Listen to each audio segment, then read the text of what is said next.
Bienvenidas a Madres Emprendedoras, el programa que te ayuda a compatibilizar la maternidad con el emprendimiento y sin morir en el intento. ¿Te gustaría disponer de más tiempo para dedicarlo a tus personas favoritas y hacer las cosas que tanto te gustan? ¿Quieres emprender pero temes que esta decisión afecte a tu familia? Conoce la experiencia de madres emprendedoras que compartirán contigo sus mejores consejos, 100% aplicables en tu día a día. Recibe la asesoría gratuita de expertos, que en cada entrevista te entregarán valiosas herramientas en temas de crianza, emprendimiento, desarrollo personal, productividad y autocuidado.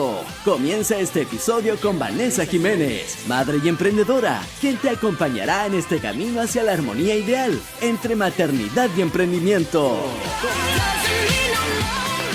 Hola, hola, queridísimas amigas, aquí estamos como todos los viernes y con la expectativa de que cada vez que ustedes escuchen una de las entrevistas de nuestra súper entrevistada, nuestra súper invitada, queden con la motivación, con esas ganas de decir el fin de semana en qué lo ocupo, bueno, en sacar ese emprendimiento que anda dando vueltas por ahí en la cabecita de todas ustedes.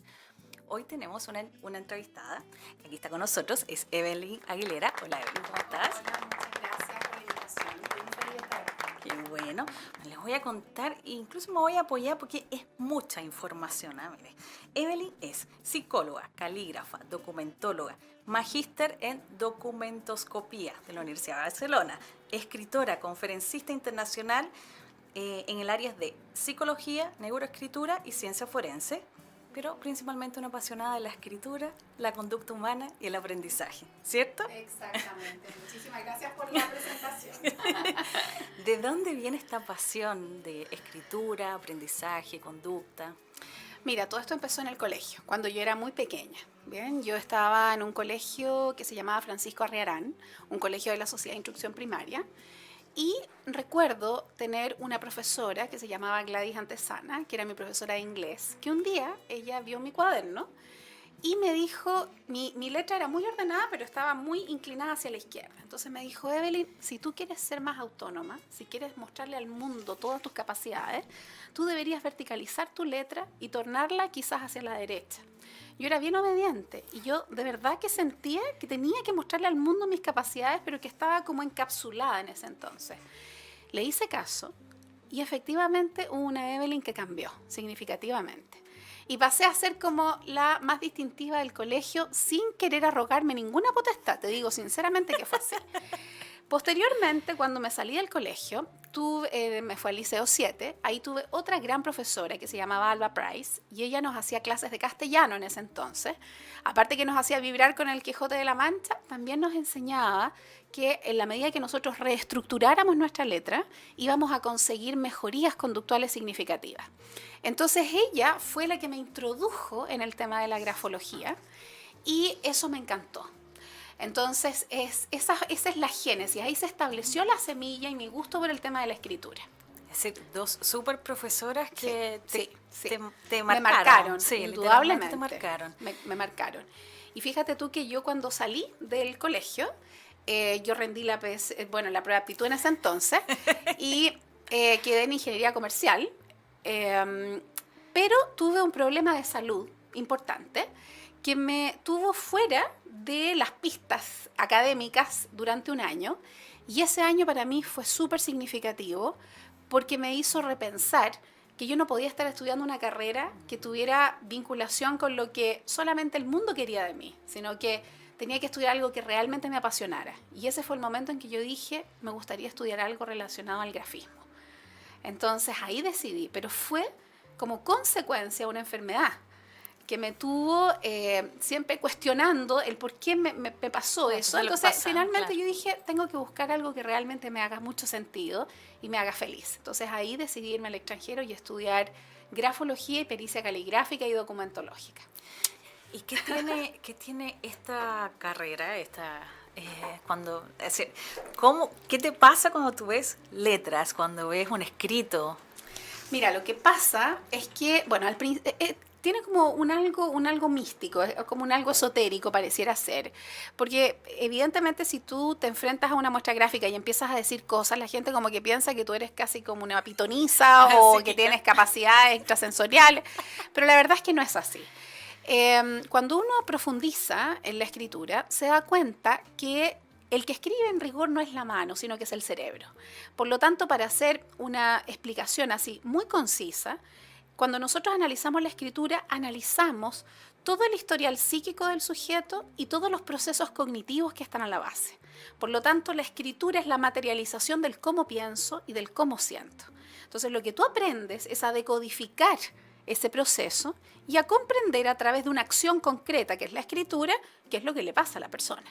Entonces, gracias a eso, tú tienes una información muy nítida acerca de lo que el sujeto es, hacia dónde va, qué estilo de decisiones toma. Entonces, finalmente, tú te encuentras con que la escritura es el retrato del alma y profundizas a un nivel que, yo te lo digo como psicóloga y teniendo acceso a otros instrumentos, la grafología o la neuroescritura en este caso me reporta de una manera súper nítida, incluso más potente que con otros instrumentos. Incluso puedes ver, por ejemplo, estos patrones que de repente nos hacen estar estancados o no generar cambios. Sí, efectivamente. Mira, la escritura tiene una característica muy particular porque te muestra aspectos estructurales de tu personalidad, pero también da cuenta de aspectos circunstanciales que te pueden estar pasando. Porque efectivamente la forma de escribir es muy susceptible a los cambios del medio. Entonces, si tú tienes frío, por ejemplo, tú te tensionas. Al tensionarte, la letra te sale más rígida. Entonces, uno dice, ¿será que yo soy rígida o será que estoy rígida momentáneamente como consecuencia de un estímulo? Entonces, hay instrumentos que te permiten descifrar eso. Si es algo estructural o si es algo momentáneo. Al punto, por ejemplo, que muchas empresas utilizan esto como instrumento en los procesos de evaluación y uno puede distinguir, por ejemplo, si una persona ha estado desempleada por un tiempo largo, si ese pesimismo que tiene es consecuencia de una depresión mayor o es consecuencia de un estado de pesimismo que lo tendría cualquiera estando desempleado por más de 6 meses. Claro. ¿Me entiendes? Sí. Entonces, eso la escritura te lo arroja. En Chile existen espacios donde, porque te escuché decir que habías ido a estudiar al extranjero. Sí. ¿Tenemos espacios donde podamos formarnos? Sí, en la actualidad existe. Cuando yo me formé no existía. De hecho, por eso fue una decisión bastante temeraria para los efectos de mi familia y para los efectos de mi vida. Porque me fui a estudiar algo que ni siquiera hoy en Chile existe como carrera profesional. Lo más cercano que hubo fue cuando la UTEM abrió esta carrera de criminalística, claro, en donde había una especialidad que era la especialidad documental, pero esa carrera se cerró. Entonces fue un atrevimiento de mi parte, pero es un atrevimiento del que no me arrepiento. En la actualidad existe, bueno, yo cuando llegué a Chile puse un instituto. O sea, mi afán fue enseñar. De acuerdo a la realidad chilena, de acuerdo a la cultura chilena, y porque el tema de la pedagogía y de la enseñanza siempre me ha gustado. Entonces yo decía, esto no puede quedar solamente en que a mí me gusta y en que me sirve y en que yo asesoro, sino que me interesa formar un cuerpo de personas, de profesionales que puedan hacer exactamente lo mismo. Entonces existe el Instituto de Técnicas Neuroescriturales, que hoy es la institución que de alguna manera es como referencia en Chile respecto a la formación en el análisis de la escritura. Sí, porque un poquito revisando tu historia, bueno, previa a esta entrevista, no es solo que estudiaste, sino que en tus 3 empresas que en este momento tienes se ve reflejado este proceso. Sí. Cuéntanos un poquito cómo pasas de pues, una profesional a una emprendedora. Mira, yo te diría que siempre fui siempre me gustó emprender, ¿eh? Siempre fui muy independiente, siempre me gustó innovar y ese fue como un sello en general de mi personalidad toda la vida. Pero fíjate tú que lo que me motivó principalmente a emprender fue una situación que en algún minuto fue catastrófica para mí. Y te lo voy a explicar para que lo puedas entender. Porque en realidad en la crisis está la semilla de la oportunidad. Entonces, para mí fue eso una crisis.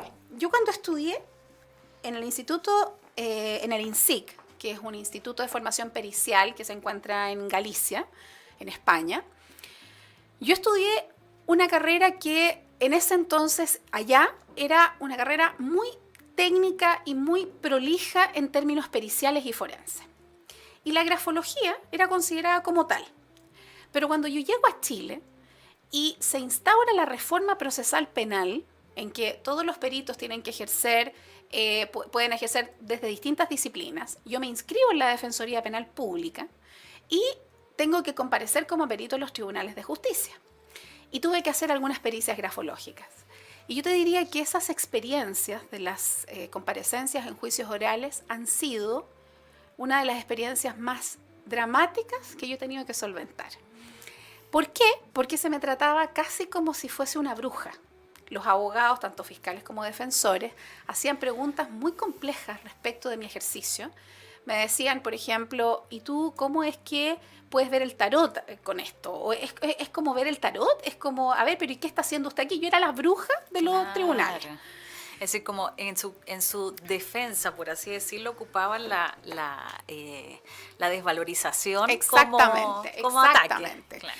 Y para mí era algo tan terrible porque yo encontraba que era injusto, pero a la vez, fíjate tú, en sus críticas yo encontré que habían elementos que eran muy ciertos. Como por ejemplo que faltaba investigación en Chile, que no se habían hecho procesos científicos serios. Entonces lo que cuestionaban no era algo tan antojadizo. Yo me di cuenta que lo que yo había estudiado era algo muy bonito, pero efectivamente habían ciertos elementos que faltaba profundizar en términos científicos. Entonces yo me propuse desarrollar investigación en Chile. Y esto en el marco de un instituto que otorgara formación académica. Entonces yo dije, esto hay que organizarlo. Y fui desarrollando un cuerpo de conocimiento, fui generando un grupo de profesionales que supieran lo mismo que yo. Y es así como se consolida el instituto y nosotros ya dejamos de llamarnos o de utilizar el concepto grafología y pasamos a denominar el concepto como técnicas neuroescriturales. ¿Por qué? Porque cambió el marco teórico, cambió el tema de los instrumentos, utilizamos la metodología y la investigación. Es decir, todas las críticas que yo recibía en los tribunales de parte de todos los abogados habidos y por haber, las tomé como las fisuras que yo tenía que reparar. Y es por eso que nosotros en este minuto somos una institución que llevamos 15 años llevamos, y nos destacamos a nivel nacional e internacional, porque yo entrego formación para la Universidad de Barcelona, para la Universidad de Coahuila, que queda en México, impartimos clases de doctorado y es la neuroescritura la que tiene estatus de formación pericial a nivel internacional y eso me alegra muchísimo. Como que con todas las investigaciones y validaciones que has hecho, homologaste el nivel del instituto ya en términos internacionales. Tal cual. Entonces eso fue específicamente porque nosotros depuramos el concepto de análisis del grafismo y optimizamos también el tema del análisis de la grafía para autentificar grafismos, porque el determinar si un cheque fue firmado o no por la persona también es área de competencia del perito calígrafo. Entonces también desarrollamos investigaciones y es a raíz de eso que surgió la segunda empresa, que es Veritart, que es una empresa que se refiere a la autentificación de rúbricas de obras de arte. Entonces, no sé si quieres que te cuente el tiro de eso. Sí, dale, cuenta. Bueno. Vamos viendo la historia. Sucede que yo estudié en la Universidad de Barcelona un máster de documentología. Y en este máster yo aprendí que lo que podía ocurrir en un contexto pericial era que dos peritos formados en una misma escuela, ante un mismo caso, opinaran cosas distintas. Es decir, que el perito A dijera que la firma sí había sido ejecutada por la misma persona y que el perito B, que había tenido la misma formación, obtuviera una información distinta y creyera lo contrario. A mí eso me pareció metodológicamente impresentable y lo di a conocer en el máster. Porque yo dije, esto a mí me parece que en el fondo entonces no es científico, porque va a depender del ojo que tenga. Exacto. Y cuando nosotros estamos hablando de un proceso forense de esta naturaleza, el dictamen pericial puede ser tan decidor que la persona se podría ir a la cárcel. Claro. Entonces no es cosa de el ojímetro. Entonces eso a mí me motivó a desarrollar otra investigación que era analizar las firmas de pintores famosos. ¿Con qué propósito? Con el propósito de identificar de todo su periodo artístico y de todas las firmas que yo recaudaba de estos pintores, aquellos elementos gráficos que eran estáticos y que no cambiaban jamás, de manera tal de crear un método que me permitiera validar la autoría en función de elementos que no cambian por el tiempo. Y ahí me especialicé en Pablo Picasso, ¿ya? Entonces, recopilé una serie de firmas, alrededor de 500 firmas de Pablo Picasso, entre los años 1895 y 1968, y a pesar de que las firmas son extremadamente distintas, hay elementos que siempre, cuando te digo siempre, es el 100%, están siempre inmutables, es decir, que no cambian. Y esto aunque uno cambie la firma. Uno cambia, es decir, hay elementos externos de la firma que van a cambiar porque tú vas cambiando, porque estás afectas a situaciones de vida que te hacen entender la vida de manera distinta, porque tienes frío, porque tienes calor, o sea, hay elementos que cambian. Porque yo en mi vida he cambiado la firma del carnet como unas 10 veces, fácil, sí. Pero hay elementos que normalmente son los que no se ven, que se mantienen como una proporción. Yo lo comparo como si fuese una proporción áurea. ¿Ya? Es como algo que es solo tuyo, es un sello gráfico. Como el sello de agua en la notaría, ese Exacto, no cambia. Claro, no cambia. Es como una gestualidad que tú mantienes independiente de los cambios accesorios que puedas incurrir. Entonces, yo elaboré una matriz de las firmas de Picasso. Y esto se supo en la comunidad científica. Entonces, un día llegó una persona a mi oficina que tenía un cuadro de Pablo Picasso que quería periciar. Entonces, a la oficina, iba con el cuadro en la mano y me dice, señorita Evelyn, yo quiero que usted me evalúe esta firma, porque mi idea es poder evaluar mi cuadro y poderlo transaccionar en los mercados internacionales. ¿Qué osada andar con el cuadro por la calle? No, tremendo, fue tremendo. Entonces yo dije, a ver, me dice, bueno, es que yo sé que usted, bueno, él me contó toda la historia de mi vida, sabía casi más de mi vida de lo que yo sabía de ella. Entonces le dije, ok, perfecto, lo voy a hacer.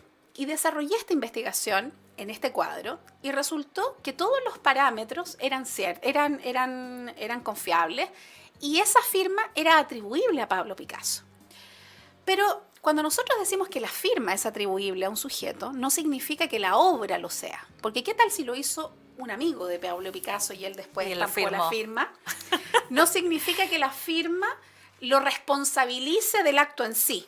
Porque incluso hay mucha historia, ¿cierto?, de pintores que tenían un grupo de ayudantes que avanzaban sus cuadros, como por ejemplo Rubens, y él después firmaba los cuadros. Entonces se le atribuye al taller de Rubens y no necesariamente a él. Claro. Entonces aquí podía pasar lo mismo. Entonces este cliente que quería vender su cuadro se encontró con ese problema, que los que compraban le decían, perfecto, la firma es de él, pero ¿cómo aseguramos que el cuadro lo sea? Entonces este cliente se acercó a mí, un cliente que te digo que tiene una cantidad de dinero, es de esos clientes que se van desde su casa a su clínica en Estados Unidos en helicóptero. En helicóptero, o sea, estamos hablando de eso. Me dice, Evelyn, yo creo que tú deberías poder hacer las otras pericias. Yo le dije, no, imposible. Imposible porque yo no soy experta en química, no soy experta en nada, más que en la grafía. Entonces, no podría yo introducirme en algo así. Me dice, pero es que Evelyn, no lo tienes que hacer tú. Tú tienes que contratar porque tú tienes una estructura metodológica que te permitiría guiar a los demás. Me dice, Evelyn, yo soy una persona exitosa. Así me lo dice, Evelyn, yo soy una persona exitosa. Te lo puedo demostrar con todo lo que tengo. Hazme caso, porque eso te va a dar renombre, me dijo. Así que resuélveme el problema, porque si tú me pericias esto y yo lo vendo, es que esto se va a saber a nivel mundial. Entonces yo estaba súper asustada porque yo dije, qué terrible la cuestión que me está diciendo. Entonces, pero después dije, me está hablando un súper emprendedor, una persona chilena, pero que vive en Estados Unidos y que desarrolló una metodología de operación a la columna que es única en el mundo. Y el sujeto es conocido, pero de manera, o sea, a nivel internacional. Y realmente el gallo es una eminencia. Entonces dije, si me lo está diciendo él, es porque se da cuenta. Y yo tengo que ser obediente. Entonces dije, lo voy a hacer. Una vez más.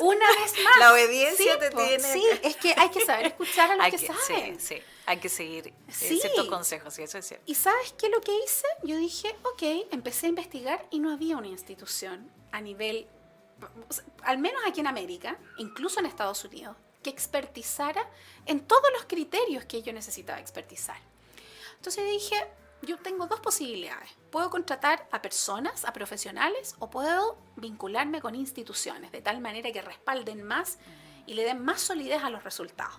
Entonces me vinculé y establecí alianzas con la Universidad Católica, la Universidad de Chile, distintas facultades, en donde hacían análisis de evaluaciones de tinta, evaluaciones de los lienzos. Claro. Me vinculé con profesionales que tenían a su vez un respaldo universitario importante Y ellos me empezaron a asesorar y empezaron a hacer las evaluaciones de los pigmentos, ver si efectivamente el lienzo era compatible con la data del autor, verificar, por ejemplo, si los materiales utilizados estaban en la paleta del autor de ese entonces.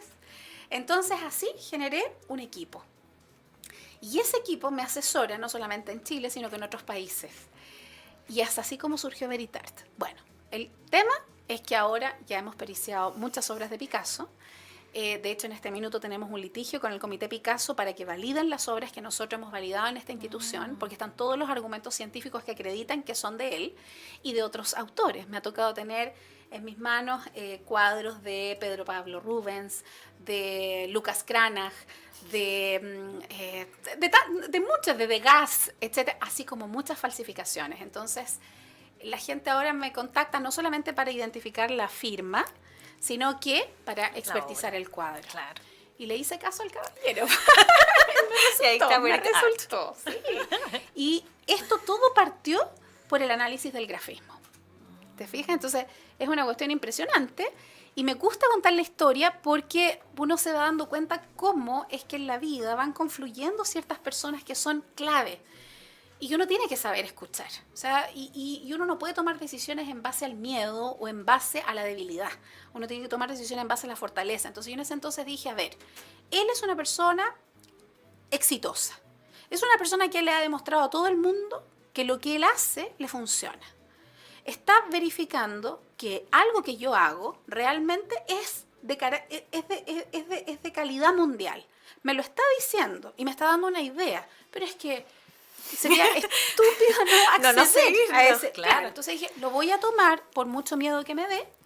Y claramente me empezaron a llegar comentarios acerca de que quién era yo para ver, pero en realidad da exactamente igual, porque el coraje y la capacidad para poder enfrentar situaciones judiciales o comparecencias, ya la había adquirido en el contexto judicial aquí en Chile, entonces a mí me da exactamente igual poder justificar cualquier pericia en cualquier parte y en cualquier país. Es lo que tenía que hacer. Ya te habían tildado de bruja, que ahora cuestionaran un poquito tu validez, ya era un mínimo, ¿no? Era una anécdota. Entonces, para mí fue súper importante esa experiencia y bueno, ahora Veritart ha asesorado a distintos clientes de distintas partes del mundo. Varios cuadros se han transaccionado a nivel internacional, pero la mayoría de los cuadros que nos llegan son falsificaciones. Es decir, de 10 cuadros que llegan, 1 es un cuadro auténtico.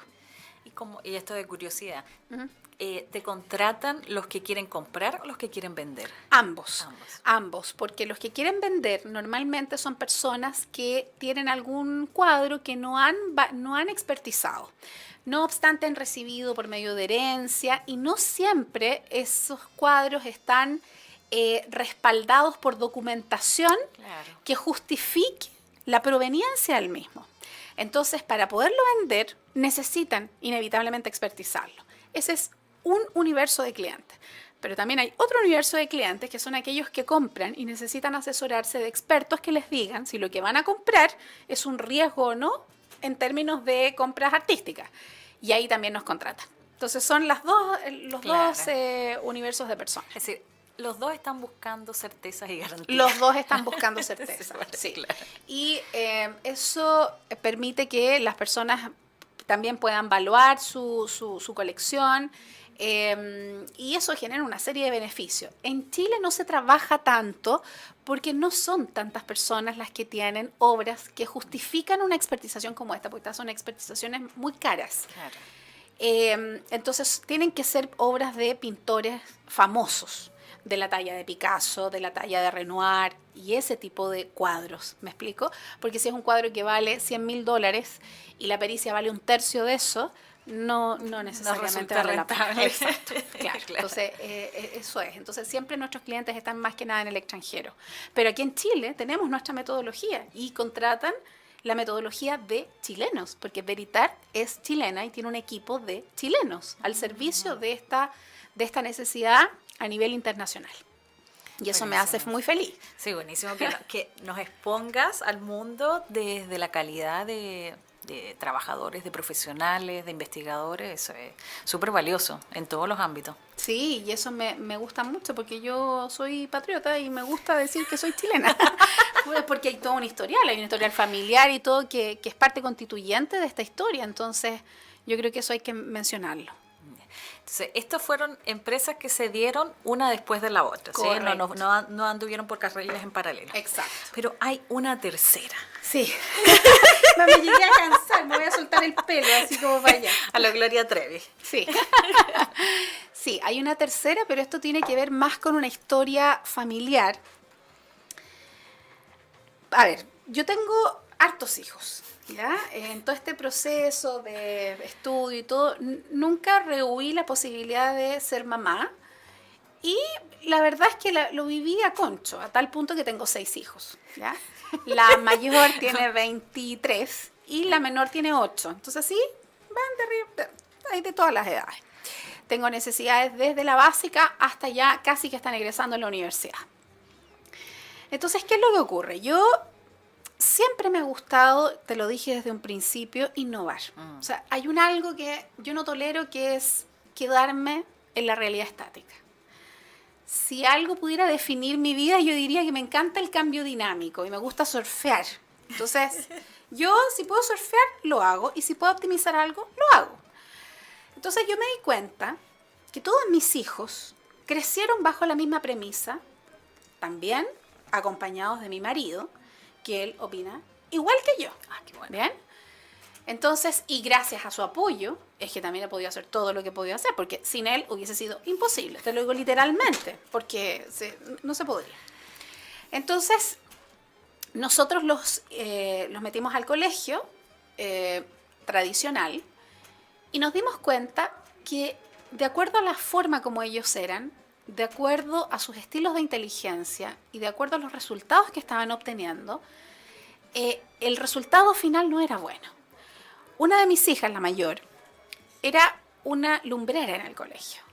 Pero ella en octavo básico estaba deprimida de tanto ir. Me decía, mamá, yo a esta cuestión no le encuentro sentido. Yo estoy una jornada escolar completa, salgo del colegio, tengo que seguir haciendo tareas, no tengo vida, y mi vida es esto. No puedo hacer otras actividades, no le encuentro sentido. Entonces me decía finalmente, ¿para qué tanto? Entonces yo tomé en atención, y mi marido sobre todo tomó en atención ese comentario, y nosotros dijimos, ¿y qué tal si te retiramos del colegio? Porque lo que no queríamos era que ella una niña estuviera infeliz, exacto, con una depresión en octavo básico. Entonces dijimos, probemos, veamos qué es lo que pasa. Se retiró de octavo, ella empezó el proceso del homeschooling, es decir, empezó a estudiar guiada, ¿cierto?, por nosotros, y fue como que una flor floreciera.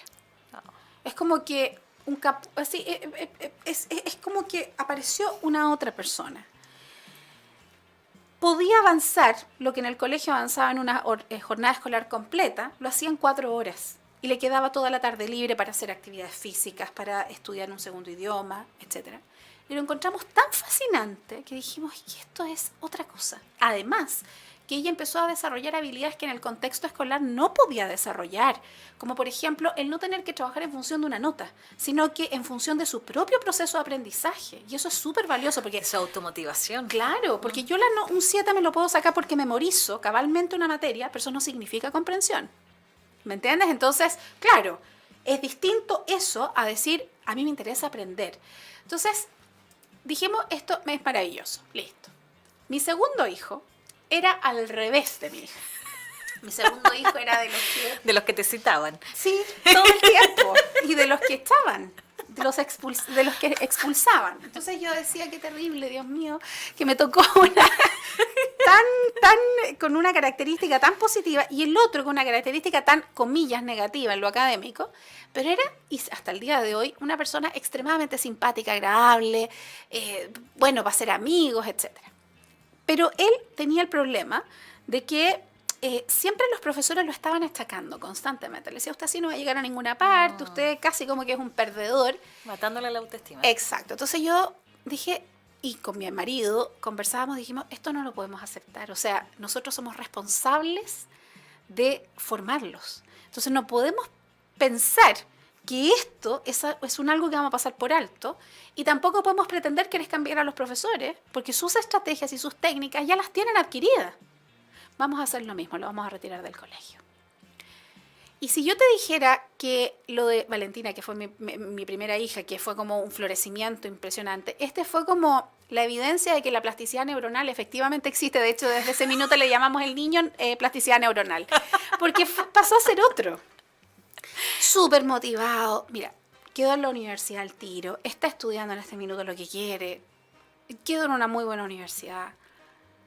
Y fue maravilloso. Entonces ya fue la segunda evidencia. Y por esas cosas de la vida me empecé a involucrar con la gente que estaba pasando por el mismo proceso que yo, vinculada al homeschooling, que es la formación en casa. Claro. Pero que lo vivían también por motivos distintos, porque sus hijos tenían necesidades educativas especiales, porque en realidad a lo mejor el niño era deportista y no tenía tiempo para estar invirtiendo tanto en lo académico en circunstancias que con 4 horas ya resolvían el asunto, etc. Y después me quedaban 4 hijos más. Entonces decía yo, no puedo, o sea, yo realmente esta cuestión no la puedo hacer porque yo trabajo mucho, tengo que ser capaz de controlar cada uno de los elementos, pero llegó un momento en que empezó a pasar exactamente lo mismo de distintas formas. Y tomamos la decisión con mi marido de retirarlos del colegio a todos. Todo el mundo nos decía, es que ustedes son unos locos descabellados, ¿cómo se les ocurre? ¿Qué es lo que van a hacer? ¿Cómo van a validar los estudios de los niños? Pero el tema de las relaciones sociales, esta cuestión va a quedar pero súper trunco en ello. Entonces yo le decía, a ver, yo necesito que tú me digas, toda la gente le decía, muéstrame una investigación que acredite que las habilidades sociales solo se pueden obtener en el contexto escolar. Uno las habilidades sociales las empieza a desarrollar desde la cuna. Además, eso te lo puedo creer en el caso de una mamá que tenga un hijo. Pero no me lo digas a mí que tengo 6. O sea, el tema social está resuelto del día de nacimiento. Tengo una sala de clases personalizada en mi casa. Exacto, y literal. Tú vieras la foto de la sala de clase que tenía yo en ese entonces. Entonces, y así sucesivamente, yo me puse a investigar porque esta era una crítica no menor. Y efectivamente, hay muchos mitos que son más bien de carácter más cultural, que condicionan a la gente a pensar que quizá el tema del homeschooling es como encerrarlos en una cápsula y como que no se vinculan con el mundo, y eso es falso, porque en rigor la interacción es una condición sine qua non de todos los procesos de vida y no queda solamente bajo el escenario del espacio escolar. Con los padres tú tienes que desarrollar habilidades, con los hermanos, con tus amigos del barrio, con las actividades programáticas que hagas, con tus amigos, etc. Las vas a desarrollar tarde o temprano. Entonces, a raíz de que tenía los 6 y yo trabajaba mucho, dije, esta cuestión la tengo que ordenar. O sea, tengo que hacerme cargo, no puedo estar tomando una decisión que finalmente no puedo organizar. Como diría el cliente exitoso, contrata gente. Claro. Que siga tu metodología. Tal cual. Entonces ahí contraté una psicopedagoga, unas docentes, les decía, yo necesito que ustedes vengan y ustedes pasen las materias de y empecé a elaborar un currículum. Porque como yo a la vez ejercía el rol de directora académica en el otro instituto, el tema de la organización de programas no me complicaba. Entonces ellos empezaron a replicar el modelo y los resultados empezaron a ser sorprendentes en el sentido de que la niña, por ejemplo, de tercero estaba en actividades de quinto, porque cuando tú pasas la materia de una manera orgánica, no condicionada por un currículum que te dice empieza aquí y para aquí, independiente de que tengas más capacidades. Claro. Es impresionante cómo el niño no encuentra límites al desarrollo de sus habilidades cognitivas.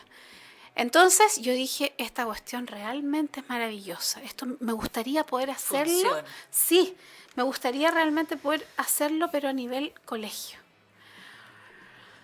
Ay, Dios mío, yo decía, pero no se va a poder, porque en realidad qué lata, medio atado, que por qué me meto en estas cosas, decía yo. Y porque además habían otras mamás que seguían mi ejemplo y yo también me seguía responsable, pero ellas tenían su realidad que era muy distinta a la mía. Entonces yo decía, ¿cómo lo hago? Y dije, voy a hacer un colegio. Porque en realidad siempre me ha gustado el tema de la educación y voy a hacer un colegio que sea tan rompedor como lo fue en su momento el Instituto de Técnicas Neuroescriturales y tan rompedor como lo fue Veritart en su momento. Porque en realidad yo no soy de hacer negocios típicos, claro. Entonces es de hacer algo distinto. Entonces dije, bueno, voy a seguir siendo yo. Entonces voy a hacer un colegio. Pero me voy a tomar un año de preparación absoluta de todos los elementos. Y este colegio va a ser todo lo que yo hubiese querido para mis hijos. Entonces, es un colegio que nace de la vocación, nace de la experiencia, nace del amor por la educación y nace del trabajo con los niños, que es un área que a mí me fascina. Entonces, desarrollé un programa y yo dije, tengo un problema. Este colegio es tan innovador y 100% online, que evidentemente el ministerio me va a mandar a freír mono y me va a decir, no podemos validar los estudios. Entonces yo dije, no, ok, el ministerio me va a decir que no, pero hay otra alternativa. Y encontré otra alternativa, que es validar los estudios en Estados Unidos. De hecho, el colegio está validado por una institución del estado de California. Entonces validan todo nuestro currículum y aquí todos los años nosotros validamos a los niños pasándolo primero por el Ministerio de Relaciones Exteriores, validando la titulación, y después en el Ministerio de Educación se revalida sin tener que dar los exámenes en el extranjero. Dije, siempre se puede, siempre se puede.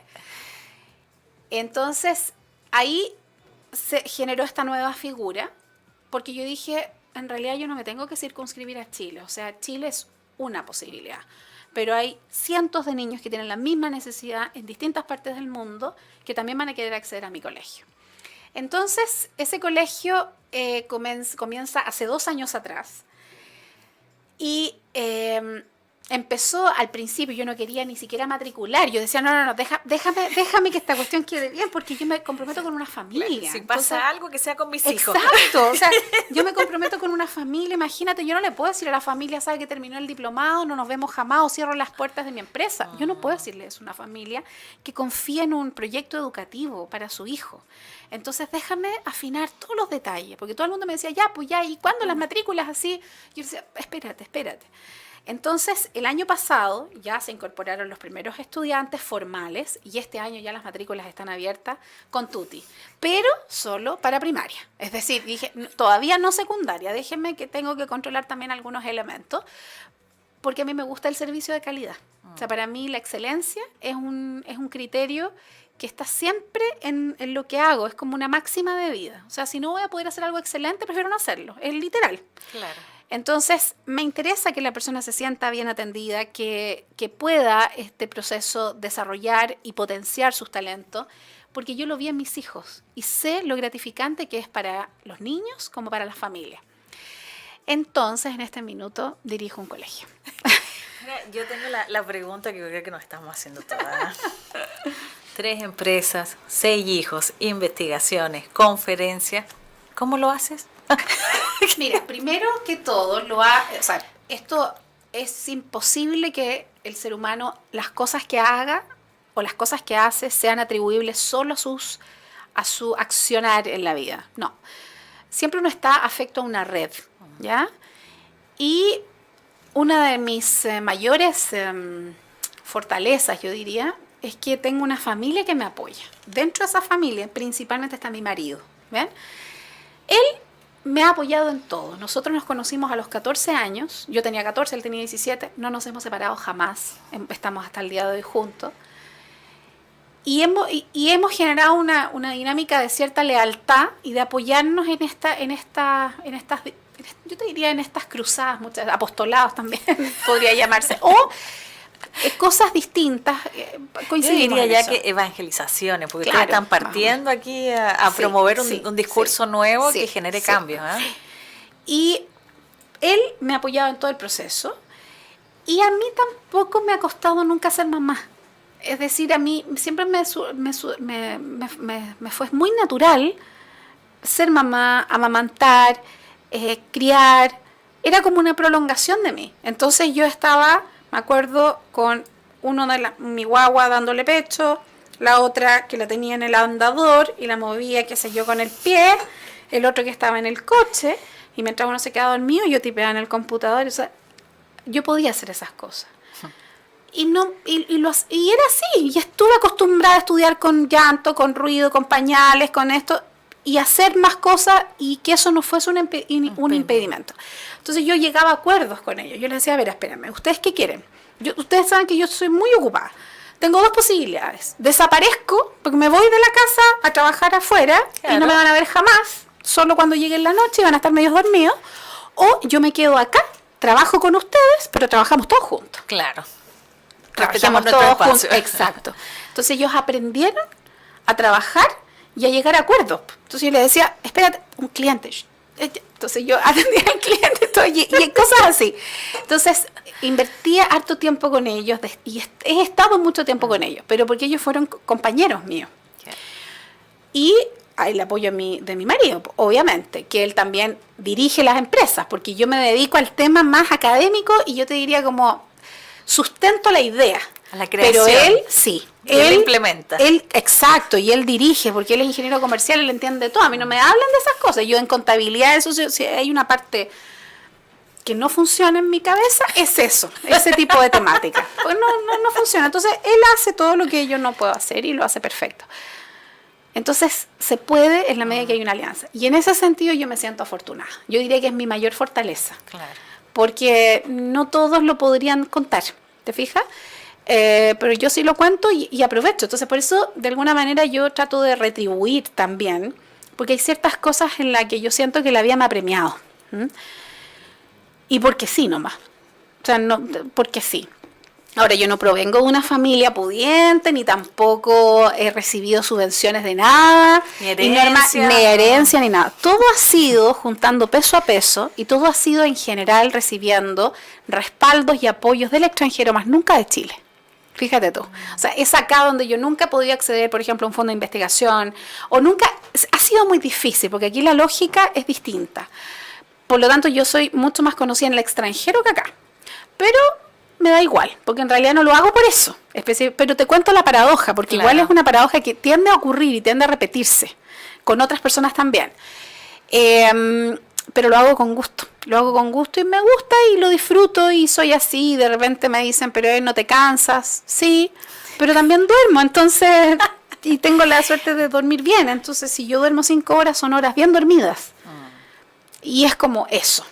No, y usualmente cuando uno está haciendo cosas que lo motivan mucho, solo el hacerlas te energiza tanto. Exacto. Que, bueno, físicamente y fisiológicamente uno necesita un descanso, claramente para ser reparador, pero cuando uno, como yo de repente en las noches me pongo a hacer algo y se te abre un mundo de oportunidades, así como que tú empezaste con una idea, déjame ver si existe algo así, y tú empiezas a ver, y empiezas a irte por este camino, por esto, es una cosa tan adrenalínica, que no hay forma de bajar los decibeles. Es decir, si yo, por ejemplo, en ese momento no podría cerrar el computador y acostarme. Claro. No puedo, porque no estoy como si hubiera salido a un concierto, ¿no? Tal cual.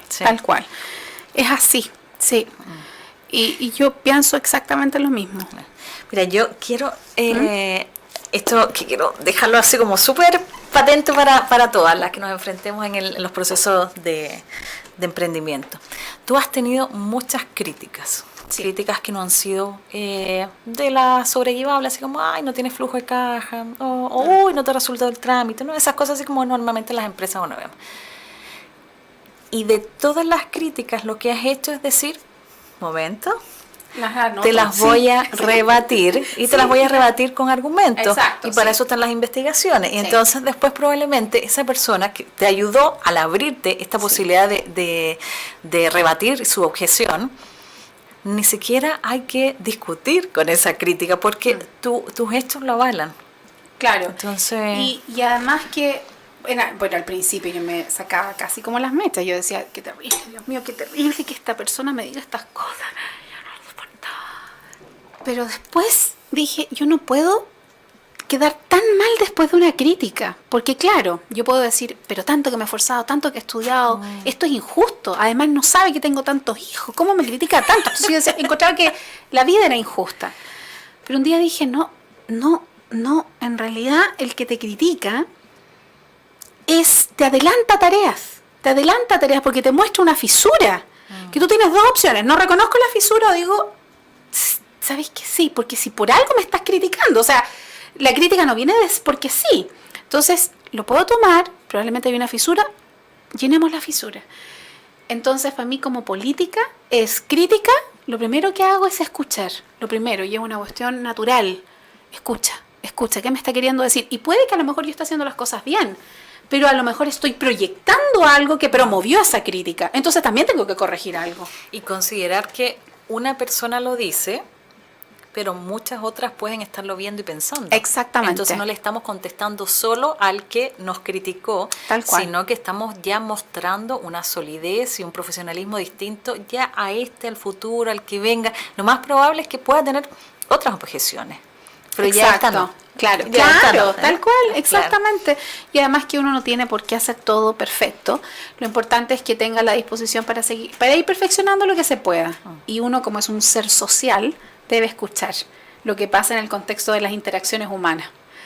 Y eso es algo que aprendí, y la verdad es que no me gusta hacerme mala sangre, porque te dije, me gusta surfear. Entonces imagínate, estoy surfeando con el peso aquí de la angustia, me voy a hundir. El rumiante, Sí, exacto. claro. Entonces no, yo quiero surfear. Evelyn, me encantaría que nos hablaras un poquito de la escritura inteligente. Ay, ya. Cómo nosotros podemos, porque yo veía tus artículos, que podíamos incluso modificar o sacar talentos en relación al autocontrol, a la Sí. perseverancia, a la disciplina, y son valores tan importantes que tenemos que tener todos los emprendedores y para nuestros hijos y todo. ¿Cómo? Sí. Bueno, dentro del análisis de la escritura encontramos el ámbito terapéutico, ¿ya? Que no solamente diagnóstico. Yo a través de la escritura puedo entender quién eres tú y cuáles son tus patrones o tus formatos cognitivos, pero otra cosa es modificar la escritura para que tú vayas generando cambios en la conducta. Entonces, durante todo este proceso, durante 15 años, nosotros te comentaba que desarrollamos investigaciones y esas investigaciones también se dieron en el contexto educativo. Trabajamos haciendo intervenciones psicoeducativas en colegio, específicamente con niños que tenían problemas de trastorno por déficit atencional, conflictos con el control inhibitorio, etc. Y empezamos a implementar ejercicios para que estos niños fueran cambiando su conducta en el aula. Y los resultados que empezamos a advertir fueron resultados que son los que me permitieron hacer este libro, que se llama Escritura Inteligente, que compendia la evidencia del cambio conductual en el contexto educativo. Entonces, desde ahí, nosotros pudimos verificar que la escritura es algo así como un electrocardiograma, por así decirlo. O sea, te muestra lo que está pasando, pero también los cambios de la conducta pueden ser promovidos con acciones que vengan de afuera, ¿cierto? Que tú las incorporas y que se desarrolle un proceso de cambio. Y eso empezamos a constatar. Entonces, es así como surgió un programa, una metodología. Yo soy rayada con las metodologías, o sea, que da metodología para esto. Y esta es una metodología que primero distingue si la persona tiene conflictos vinculados al autocontrol, a la voluntad, a la disciplina, a la perseverancia, y propone ejercicios para que tú vayas fortaleciendo esas 4 áreas. Entonces, esto con el tiempo sucedió que no solamente lo empezaron a utilizar niños, sino que también adolescentes y adultos. Entonces yo lo utilizo, por ejemplo, en el contexto clínico. Como psicóloga yo lo utilizo en el contexto clínico y es impresionante cómo es que se logran resultados significativos. Entonces pasa eso, pero es un proceso que hay que seguir, que va de la mano de un proceso comprensivo también. Ahora, en el caso de los niños, uno en el aula no tenía que explicarles nada, porque uno no le dice al niño, miren niño, ahora vamos a trabajar el autocontrol a través de la letra A. Eso no le explica uno a un niño. Ellos hacían la letra A nomás.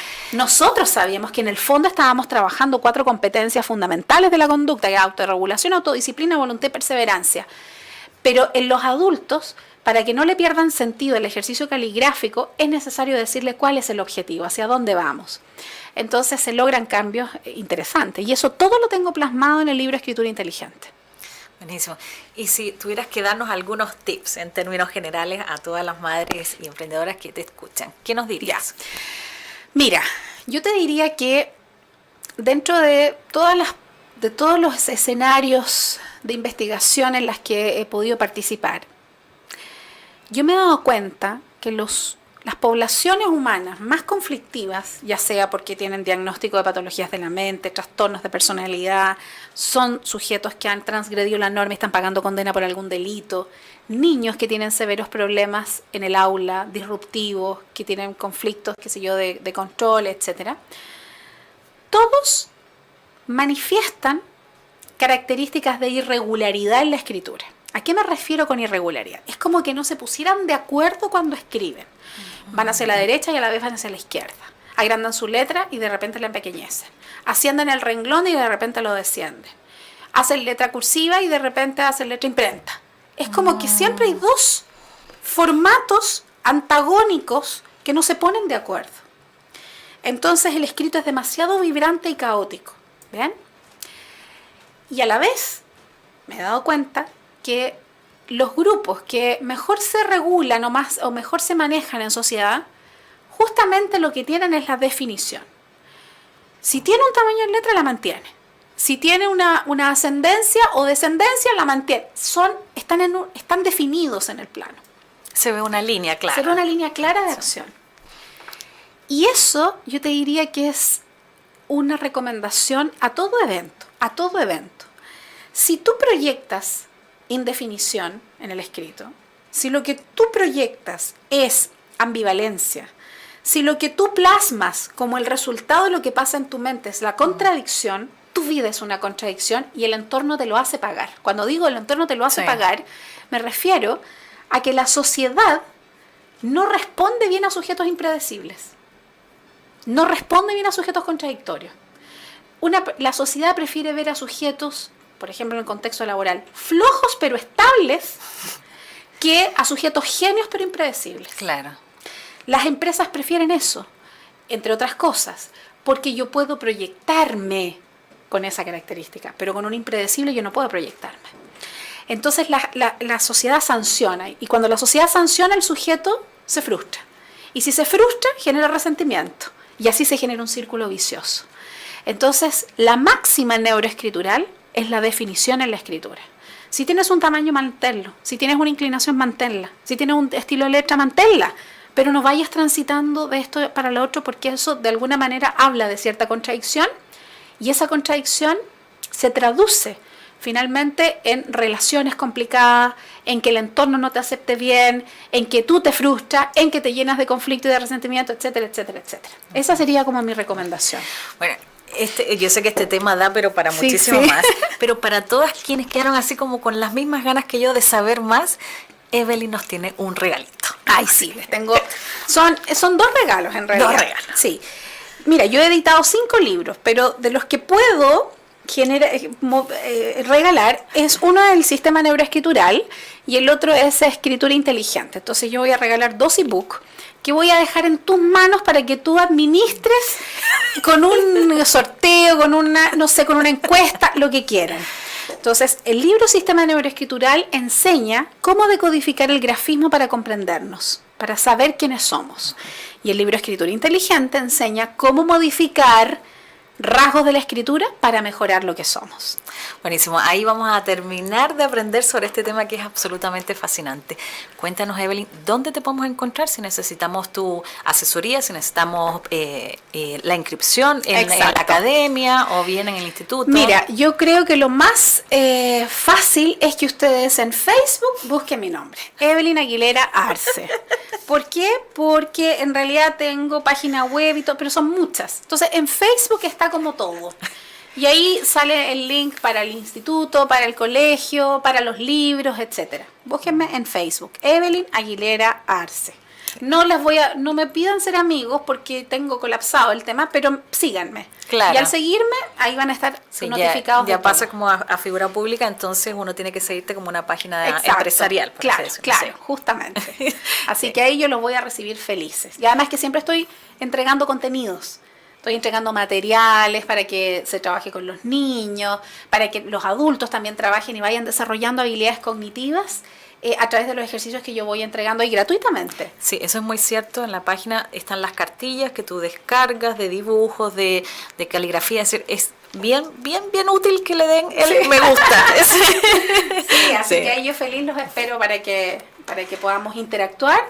Y siempre bienvenidos los aportes y los comentarios. Buenísimo. Muchas gracias por tu tiempo. Yo sé que tú corres todo el día, sí, nos queda mega claro, por tu disposición, por tu generosidad al transmitir todo lo que sabes. Y me encantaría que nos despidamos, bueno, con la canción esa que te motiva Sí, y la que me regales a todas las chicas. encanta, sí, de todas maneras, feliz. Ya. ¿Cuál es esa canción? Mira, Cuéntanos. es la canción de María Bonita, Me gusta la vida, ¿ya? Es maravillosa esa canción porque nos hace un llamado a atención, nos dice la vida hay que vivirla, que los momentos negativos no tienen que impedir que tú sigas avanzando y que es bueno recordar. O sea, perdón, es bueno no quedarse pegado en el error, en el conflicto, sino que es bueno avanzar. Entonces, esa canción eso me inspira. Y cada vez, por ejemplo, que estoy en terapia con algún paciente o lo que sea, yo le digo, escucha esta canción y dime lo que opinas de ella en la próxima sesión. Y les cambia, fíjate tú, la perspectiva de muchas cosas que les están ocurriendo. Así que por eso me gusta. Buenísimo, muchas gracias por estar aquí con nosotras. Gracias a ti por la invitación. Feliz. Feliz, sí, sí, lo pasamos muy bien. Espero que hayan aprendido mucho. Vamos a dejar en las notas del programa todos estos tips que nos ha dado Evelyn. Y bueno, que tengan buen fin de semana. Hasta la próxima, queridísimas amigas. Besos. Y si todo se fuera a terminar, yo volvería